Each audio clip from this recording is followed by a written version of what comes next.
beleza? Deison aqui da DSD Automotive mais uma vez. E mais uma vez aqui uma Volvo XC60. Vou mostrar um pouquinho aí o que está acontecendo com ela. Bom galera, depois daquele primeiro vídeo da Volvo XC60, que a gente fez bastante coisa, apareceram outras aqui na oficina, né? E aí estamos com mais essa aqui, já está até um bom tempo aqui. Quem segue a gente aí no Instagram de repente já deve ter visto alguma coisa. E o dono aqui reclamava que ouvia um barulho quando ela estava fria, achava que era da turbina, enfim. Aí programamos de tirar a turbina, tiramos a turbina dela, desmonta aqui a churrasqueira, todo esse acabamento da parede corta-fogo ali, para ter acesso à turbina. Desmontamos a turbina aí, a turbina apresentava rachadura.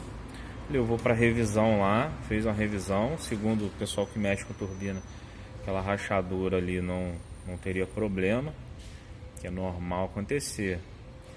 Aí trouxe de novo, né, a turbina, a gente reinstalou ela aí no lugar. Porém, tivemos aqui também aquele serviço da membrana. Essa membrana aqui que o pessoal chama de pulmão. É a membrana do respiro do cárter, né? É a membrana do respiro do cárter. Então trocamos ela. Até procurar aqui onde está a membrana para poder mostrar para vocês. Então tá aqui, galera, a membrana, tá? Rasgada, né? Membrana pela cor parece ser original ainda. O carro é 2010, 2011. Então substituímos aí por uma membrana nova. E quem já conhece um pouco desses carros sabe, né? Dá uma entrada de ar falso ali. A injeção ela até se adapta, né? Porque é um carro grande, um motor grande.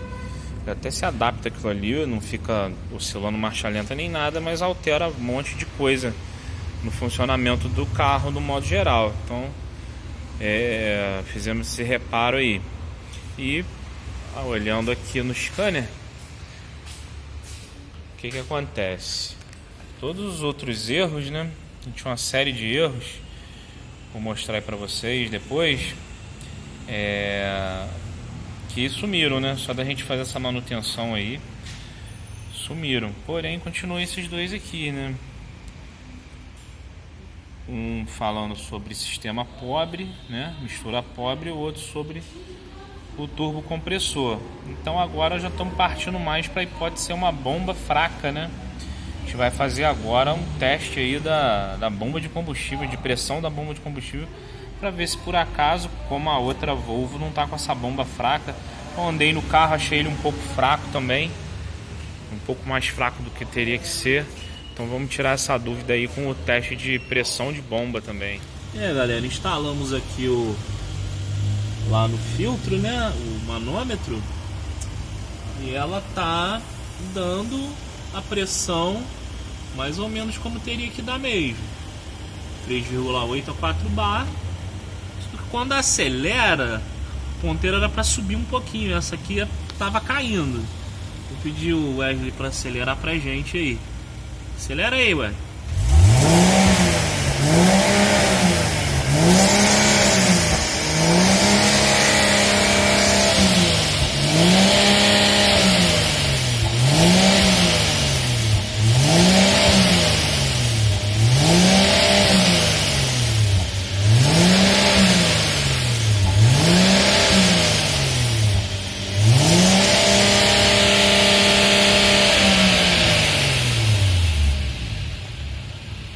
Ela estava em 4 bar, já baixou um pouco para 3,6.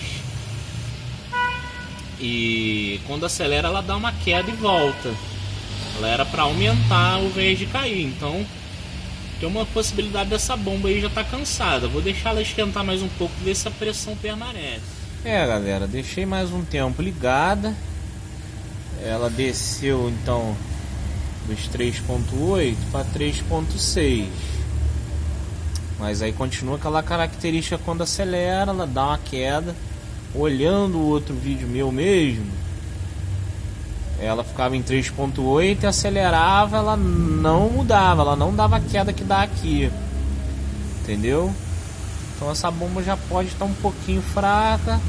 Por isso que tá dando mistura pobre lá. Acelera aí. Ó, tá vendo? Ela não era pra dar essa queda e voltar. Por um carro desse, às vezes uma coisa simples assim já dá uma boa alteração, né? Então, um motor potente. Vou falar com o dono, ver o que ele quer fazer. Bom, galera, ficou faltando aí a finalização desse vídeo, né? Acabou que eu não consegui gravar lá antes do proprietário levar o carro embora. Tô aqui em casa editando. Então vou só explicar aqui o que aconteceu. Mostrei ali, né? No caso a gente tirou turbina, inspecionou. O cliente não quis trocar a turbina, preferiu confiar lá em quem fez a revisão da turbina. Disseram que não teria problema, rachadura interna, mas é uma turbina pulsativa, né? Ela tem aquela saída dividida. Então acredito que aquilo ali possa assim dar algum barulho, que é o que ele reclamava. Possa ter a ver aí com algum outro problema também de perda de compressão. E enfim, difícil, né? Diagnosticar no momento que o cliente não quer trocar uma peça. É um carro caro, óbvio, mas enfim, peça cara, carro caro, peça cara, não tem jeito. E a bomba de combustível da mesma forma. Também falei, olha, não tá ruim, mas parece que tá começando. Porque tá aquele erro lá de sistema pobre e tal. Defeito no módulo da bomba é mais difícil, né? E ele também não quis trocar a bomba. Queria passar o carro. E aí pagou os testes lá normal, né? E acabou que a intervenção maior que a gente fez mesmo foi a troca da membrana ali do blow-by ali. Mas aí ficou assim, galera. O carro até ele achou que melhorou, parou o barulho, né? Vários erros ali sumiram da injeção. Andei no carro bastante, o carro não deu mais problema. Esse carro também foi trocado o sensor de ABS, também resolveu. E ficou assim. Beleza, galera? Então até o próximo vídeo aí. Valeu!